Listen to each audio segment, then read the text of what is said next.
પાટણના રાધનપુરમાં આડેધડ ખોદકામથી નાગરિકોને ભારે પરેશાની ભોગવવી પડી રહી છે।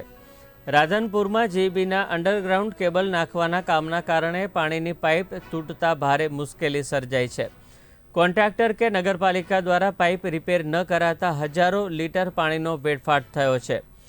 પાટણ જિલ્લાના રાધનપુર શહેરના મસાલી રોડ પર જીબીના અંડરગ્રાઉન્ડ કેબલ નાખવાની કામગીરી કરતા કોન્ટ્રાક્ટર દ્વારા આડેધડ ખોદકામ કરવામાં આવ્યું છે। ત્યારે આ કામગીરીના કારણે વિસ્તારના લોકોને પાણી પૂરું પાડતી નગરપાલિકાની પાઇપલાઇનમાં ભંગાણ સર્જાતા ઠેર ઠેર પાણી ભરાયા છે।